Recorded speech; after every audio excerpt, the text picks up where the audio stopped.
Hi, it's Ileana, and today I'm going to come back to the Anunnaki stuff for a little bit. Now,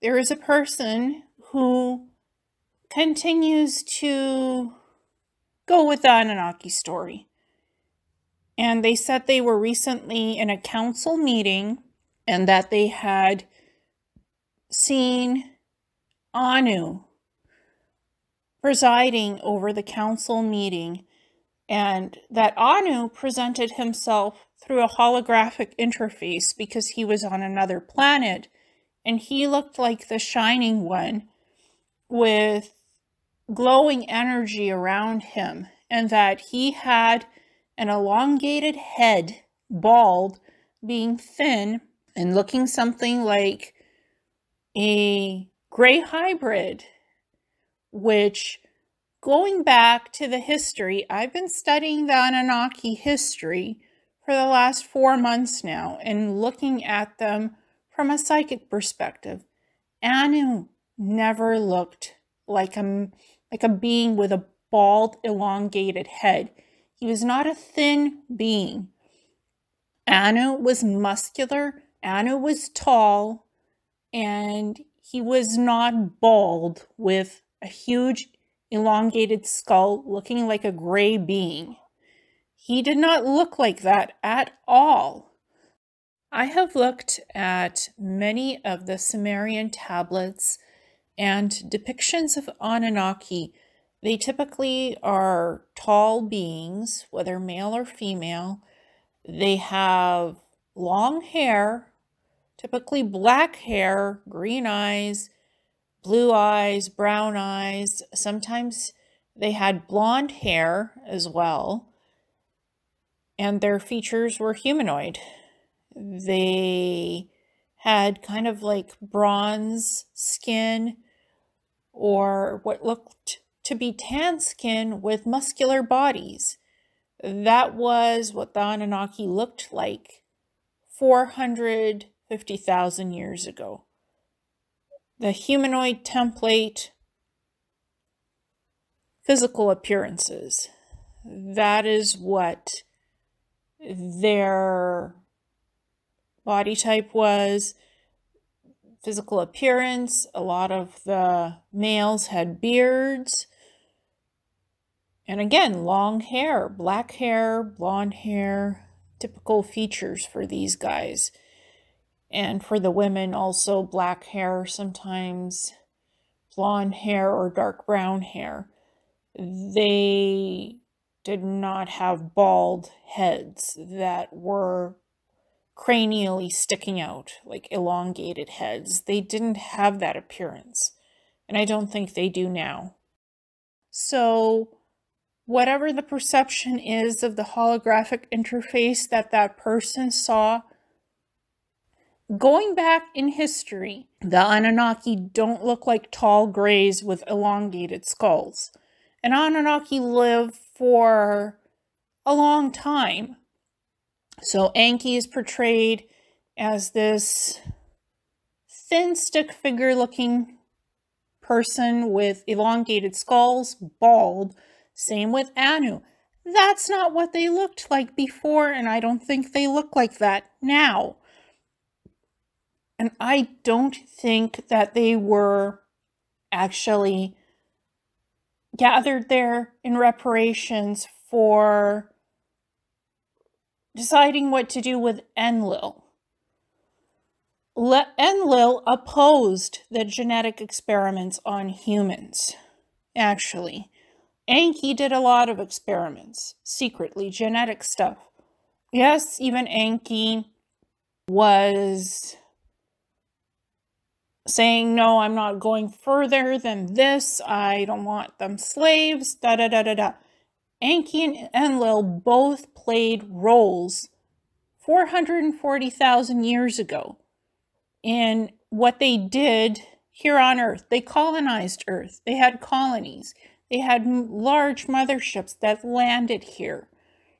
They colonized Earth because they needed resources. They needed workers. They did projects on us, many different projects. They were both involved in all of this. They played their roles and parts. They all did. Honestly, I think this Anunnaki, whatever this end game is, it's being played out and spun out with human people putting themselves in the Anunnaki agendas. I was in the council meeting. I saw this one. He looked like this. He was Anu, the leader of the Anunnaki. I think this is going way too far in how it's being spun. Also, the chanting that happened in Florida to wake up one of the giants. First it was Quetzalcoatl, now it's Viracocha, now it's Nibiru, one of the Anunnaki giant scientists, that they're waking him up. So the Anunnaki label is being used left and right. I'm sorry. If you don't know what you're waking up and you're chanting to wake up this being and inviting it in, and it's being said that this Nibiru Anunnaki is under Florida, of all places. Why would he be in Florida? What's the information? So it's like, it's getting convoluted. The story keeps getting bigger and bigger and bigger. So I'm wondering what's next in the story. What other Anunnaki heroes are we going to hear about waking up as giants? Nibiru was a deity of vegetation and the underworld. He was a god deity. He actually was a physical living being who had children, who was part of the Anunnaki clans. I've done some information on Nibiru. He was part of the Anunnaki, part of the leadership. So it's just interesting where this is going, and it's coming from the same person. It's coming from the same contactee having these experiences, claiming meeting the Anunnaki, claiming they're the shining ones, tall, elongated skulls, thin, with slitted eyes, presenting them as that. The Anunnaki in history looked nothing like that. Nothing. They looked like large humanoids with different variations of skin colors. They were tall, they had hair, they had musculature. They looked human. They did not look like grays, although they used gray DNA on the pharaoh Akhenaten's line. His wife, his children, they were tall with thin bodies and elongated skulls.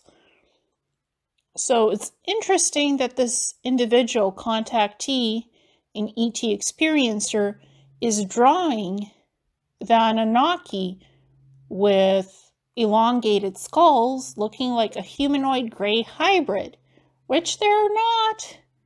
It's interesting how these Anunnaki are presenting themselves to this contactee. Are they having a real experience with the Anunnaki, or is it something else? Different beings can project holographic technology to make themselves look like anything that they want. They can appear as anything that they want. What is going on here? What is being presented here? Are these the real Anunnaki, or is this something else? Because again, I've done a lot of research. What the Anunnaki looked like back then is not what's being presented now. And yeah, sure, you can use the little time thing of time. They're now in different incarnations. They look differently now. They embody a different frequency and their appearance has changed. But has their appearance really changed? Or is this trickery using holographic technology to present something that is not what it is really. So there's a lot of things going on here and a lot to unpack and look at. Because again, Anunnaki were big, tall. Some of them were giants. They had a lot of strength. They were intelligent, but they were humanoid looking with hair and a lot of hair. They weren't bald. They didn't have those huge, elongated, extended skulls. They weren't thin. They were not thin. They were muscular. So there's something going on here, and I think that this whole Enki versus Enlil, bringing back the Holy Grail DNA blueprint through medical holographic technologies, also connecting Nibiru as a mothership. Nibiru is a planetoid with world engines that can move. It's not a mothership, it's a planetoid. It's a large planetary body that is equal to the moon. Think of what our moon is like. That's what Nibiru is like. But Nibiru is terraformed. The moon is not. Nibiru is terraformed. There's many different beings living on there, different civilizations, part of a peace project now. It's a planetoid with world engines. It's not just a mothership. It's a planetoid that can move around if it wants to. It has that capability.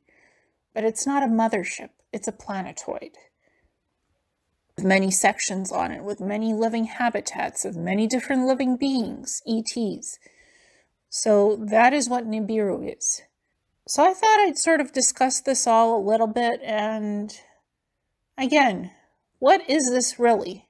This information is interesting, and it gets bigger and bigger in its story. Every time there's some new discovery of connecting things to the Anunnaki. Now it's this giant Hazita who's waking up. Giant Anunnaki scientist. Again, first they called it Quetzalcoatl, then they called it Viracocha, now they're calling it Hazita. Quetzalcoatl was a reptilian Pleiadian type serpent being. And similar in Viracocha, they're linked to snake-like serpent beings. In the Aztec, the Mayan cultures, Quetzalcoatl and Viracocha. They taught the Mayans, they taught the Aztecs, they taught them astronomy, history, science, medicine, how to build pyramids. I don't think these beings are the same being, Quetzalcoatl and Viracocha. So now it's Ninhazita, the Anunnaki scientist. Which is it and who is it really? What is this giant, if there is a giant? And why is it in Florida, under Florida? There's a lot going on here. And again, keeps getting bigger and bigger. Worth exploring. That's why I'm looking at it, because to me this is all interesting and worth a look to see what that really is. There are giants. There have been giants in stasis under Afghanistan and other places in the Middle East. And there's pockets of giants in the US as well, under different mounts. Like there might be giants under the Serpent Mount. I think there is. And other places like that. And even in the United States, pyramids have been found. And in Mexico. So there are pockets of giants in cavern systems and stasis. Florida might be a stretch, but Florida is interesting in itself. They have water that looks like the Fountain of Youth. They had stuff like that in history, going back in history. And that was explored and supposedly collected and looked at. So Florida is an interesting place. Florida has its own energy frequency and its own uniqueness, that people go to Florida a lot to recuperate, to energetically balance themselves, as well as Sedona, Arizona, are Kansas and other places that have vortex energies.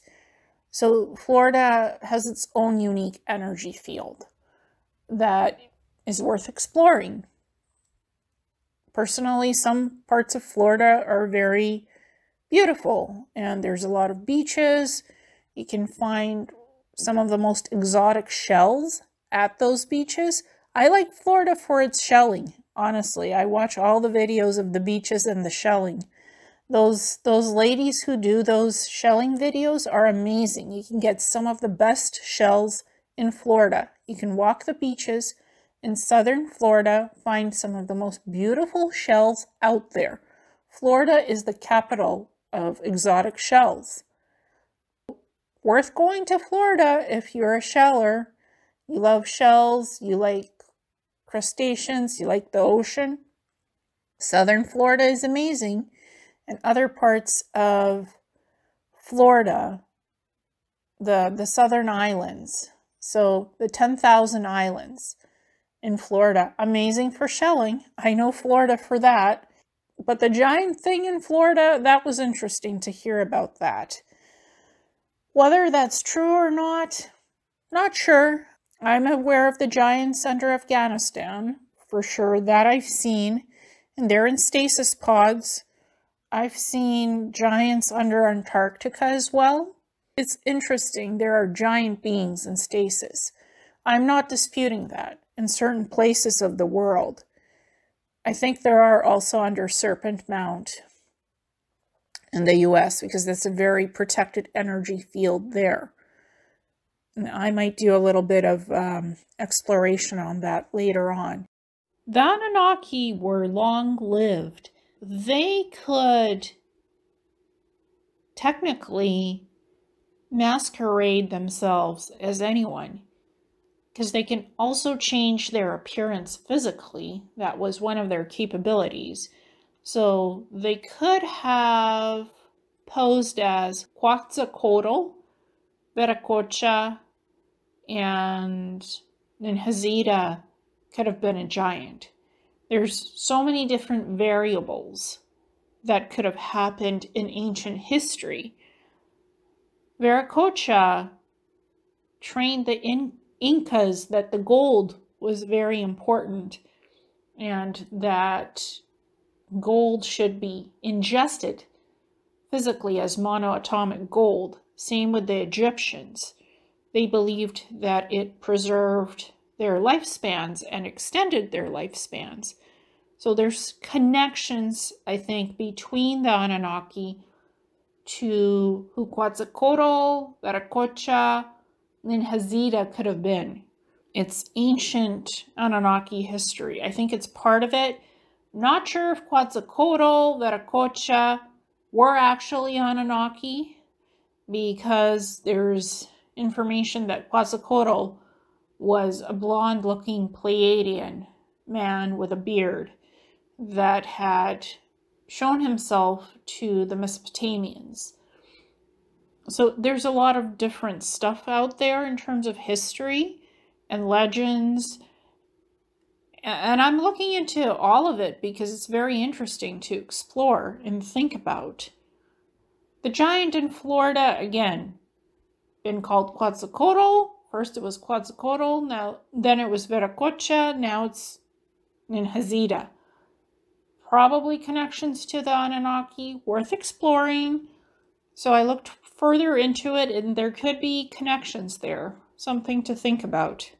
Anunnaki can take on different forms and shapes, so they can look like anybody that they want. They have the holographic technology, the holographic chairs, or they can even change their energy field. So what you perceive as the shining ones, that's their aura. They can present themselves as anything that they want. Again, they can change their molecular structure.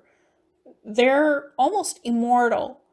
They can choose how they want to look like, what they want to be.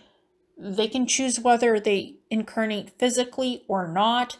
They keep their memories. These beings are long-lived. They can live for thousands of years.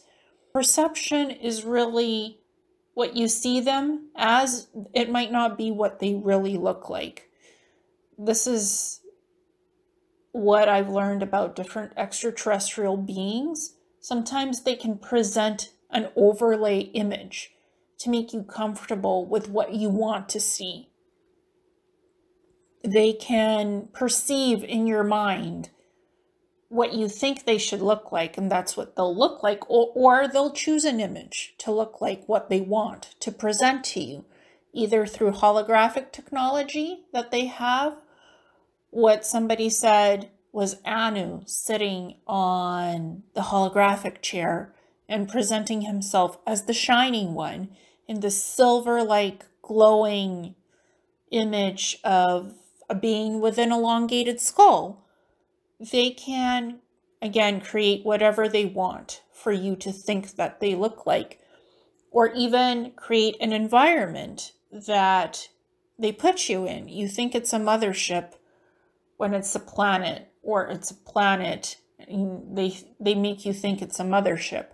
Again, they can create whatever they want holographically and make you think whatever they want. What you're seeing and what's appearing in front of you, seeing is believing, and the human mind can perceive many things in different ways. Whether it's real or not, reality is based on different things. It is not just one thing. The laws beyond 3D, you can create whatever you want. In 5D, you can create your own environments, your own lifestyle, your own choice, because you're no longer working with 3D physical laws that are set in stone. You're working with pure energy in 5D, with creation, energetic creation. So these beings are beyond 3D. They're 4D, 4.5, or even perhaps 5D. Again, that gives them a different rule set to play by with creation and holographic technology. Appearance to them is, they can appear as anything or anyone that they want to show you as, to give you an idea of a presentation. What you think you're seeing might be something totally else, as well as what they're communicating to you. So this is something we need to be very careful with, because if we think it's what they're giving us and that's what they're telling us to give to other people, that message is open to interpretation. Again, because if there's an agenda of the second coming of the Anunnaki, then that agenda is being given to us as messages through receivers and contactees. That's something to think about. And if this is what is being given to us, are we listening? Are we taking this in? Do we need to? What are the messages coming in, and why? Why do they want us to connect with these shining ones through other people's experiences, stories? Why are they here? Do we need them back or not? So again, these Anunnaki showing themselves to us as the shining ones, they're not God. They are creator beings to a degree, but do we want their creation? Do we need that? It's another energy form that they're presenting to us, being all shiny, silver, blue. It's an energy field. How you perceive it is what the reality could be. Is this energy something we need or not? Is it conducive to us? I think we're evolving just fine as living beings in an organic timeline, and we don't need these fireworks, these sparkles. If you have a message, present yourself the way you are and just give it to us straight. We deserve the truth, not these tales of we're giving you DNA, we're saving you, or the shiny ones. Give us something tangible and real, not just promises of something to come, yet to come. Florida also has amazing fossils that can be found from the Miocene era and other eras. Shark teeth, other types of fossils, not just shells. So Florida is an amazing place for shelling and for fossil hunting, and also for finding crystallized minerals in geodes. So Florida is an interesting place full of fantastic things to explore. Definitely good for shelling, for fossils, and for geodes, crystallized minerals. Thank you so much, and namaste.